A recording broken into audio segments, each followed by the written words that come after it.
Olá, matematiqueiros e afins, bem-vindos à nossa escola Ketonite. Hoje vamos ter mais uma aula de trigonometria no triângulo retângulo. O objetivo desta aula é determinar o lado e um ângulo do triângulo retângulo, conhecendo algumas componentes desse mesmo triângulo.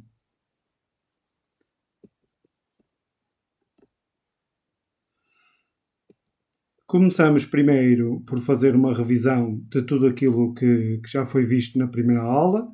Temos aqui o último diapositivo da última aula e, portanto, vamos só fazer uma revisão das razões trigonométricas, depois vamos precisar delas nos próximos exercícios. Temos aqui aquele triângulo que já é conhecido por vós, um triângulo retângulo, cuja hipotenusa é 5, o cateto oposto ao ângulo alfa é 3 e o cateto adjacente ao ângulo alfa é 4. Okay?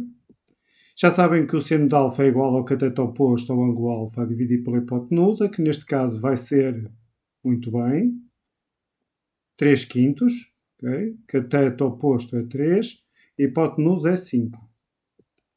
Depois temos o cosseno, que vai ser o cateto adjacente ao ângulo alfa a dividir pela hipotenusa, que neste caso é, muito bem, 4 quintos. Portanto, cateto adjacente é 4, hipotenusa é 5. E, por último, a tangente do ângulo alfa, que vai ser igual ao cateto oposto ao ângulo alfa a dividir pelo cateto adjacente ao ângulo alfa, que neste caso vai ser, e muito bem, 3 quartos. Okay? Portanto, seno, cosseno e tangente do ângulo alfa.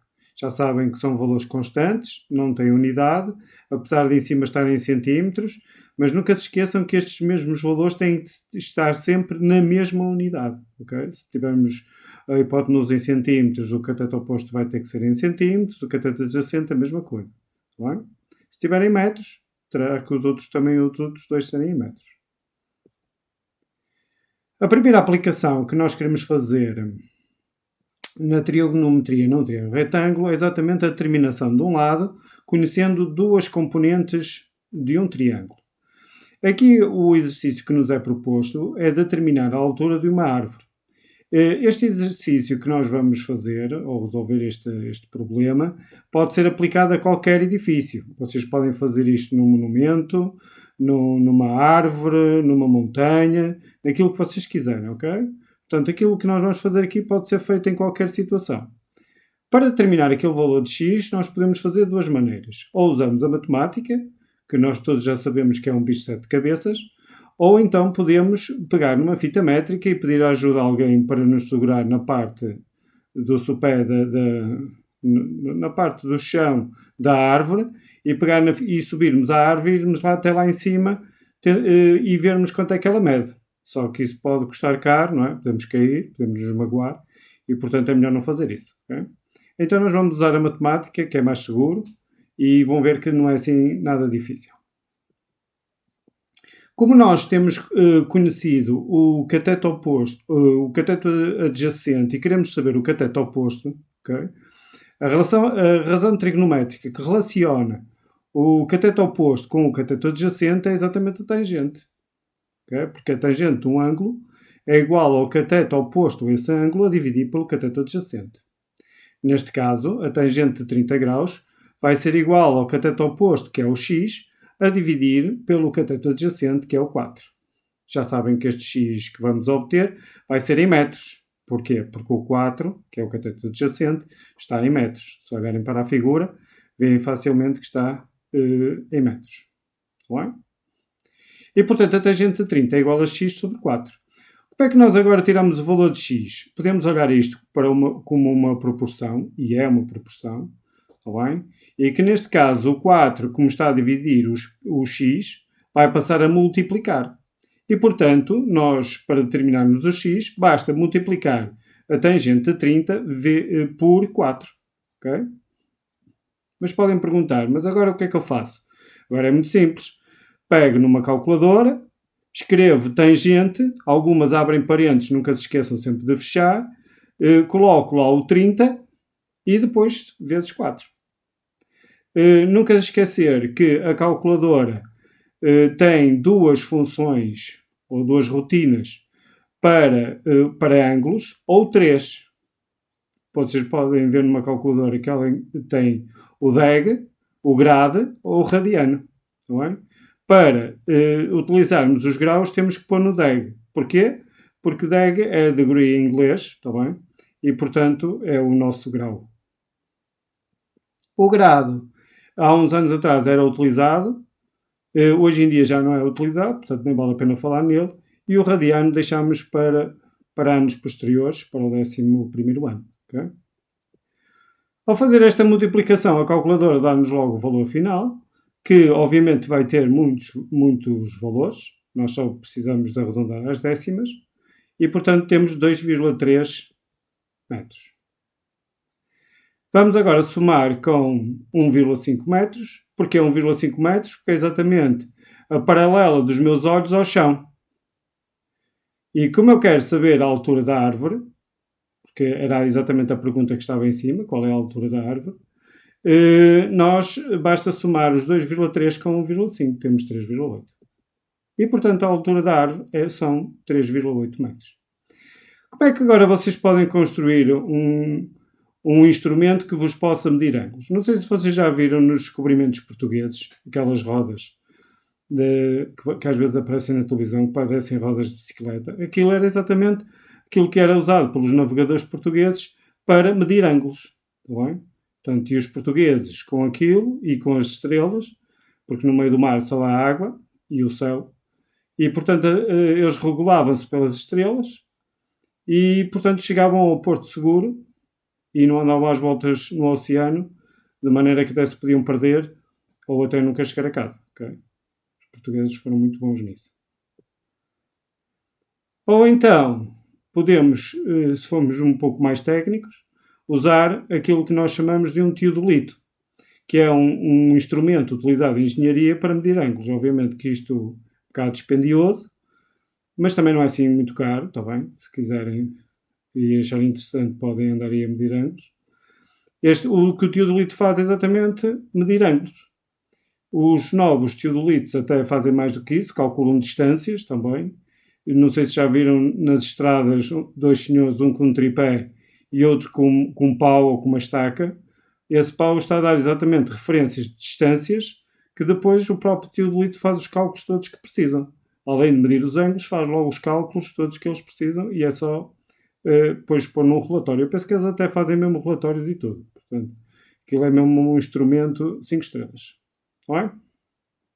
Portanto, quando virem um senhor com um tripé, ele até pode estar a tirar fotografias, não sei se um teodolito também tira fotografias, mas o que ele está a fazer é medir ângulos, tá bem?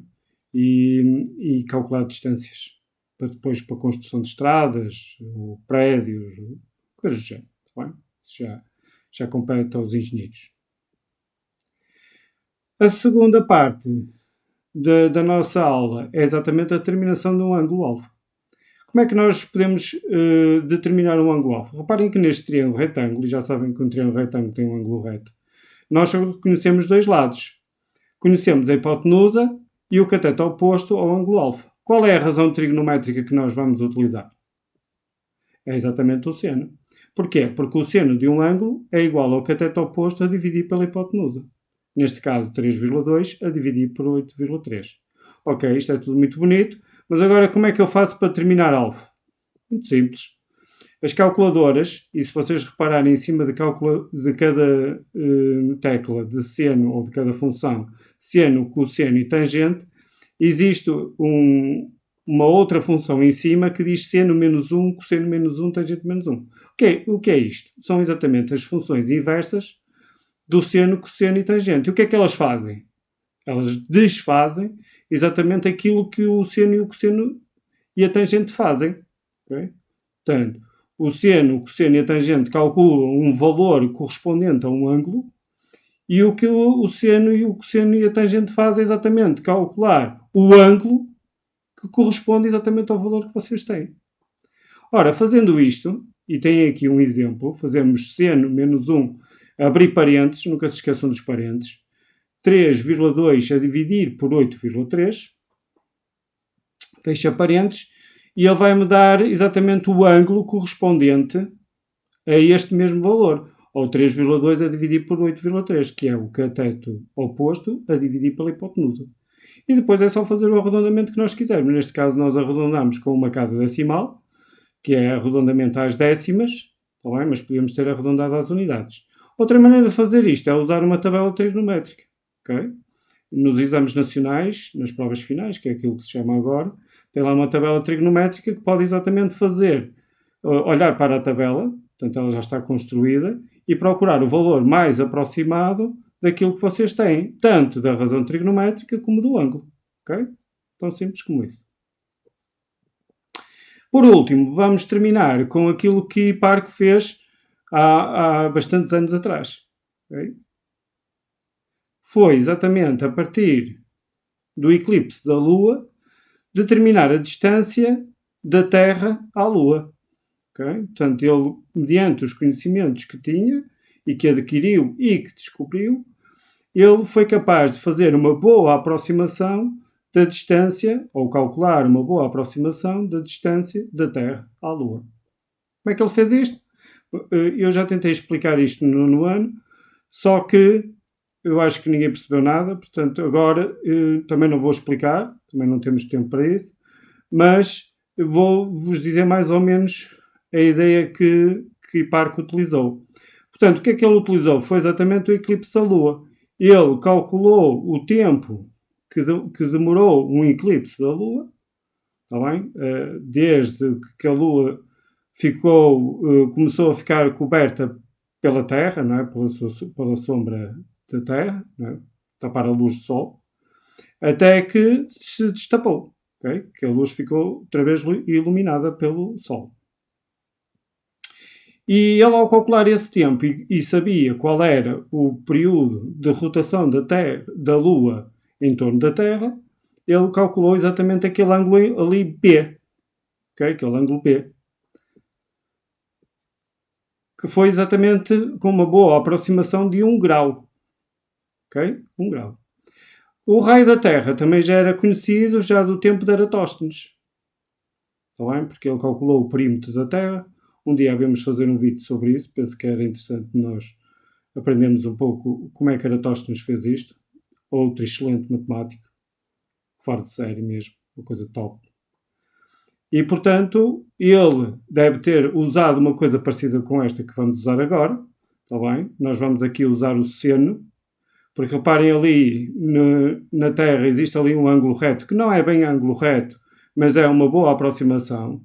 Na ordem dos 89 graus e qualquer coisa. Portanto, uma coisa quase mesmo reta. Mas não é um ângulo reto. Está bem? E, portanto, ele determinou a distância da Terra à Lua, calculando exatamente a hipotenusa. Okay? Portanto, o seno de 1 é igual ao cateto oposto, que é exatamente o raio da Terra, 6.370 km, a dividir pela hipotenusa, que é o D. Okay? Como é que eu tiro aqui agora o valor de D? O D está a dividir, passa a multiplicar. O seno está a multiplicar, passa a dividir. E então, temos D igual a 6.370 a dividir por seno de 1. Que dá exatamente 364.993 km, e isto é com 0 casas decimais, isto é arredondado às unidades. Isto é uma excelente aproximação da distância da Terra à Lua, porque, em média, a distância hoje conhecida é cerca de 380.000 km. Portanto, isto é uma excelente aproximação feita já há muitos anos. Okay? Portanto, isto mostra que, de facto, este homem era, fora de série, muito à frente do seu tempo. Uma coisa mesmo top. Okay? Espero que tenham gostado da nossa aula e muito obrigado pela vossa atenção.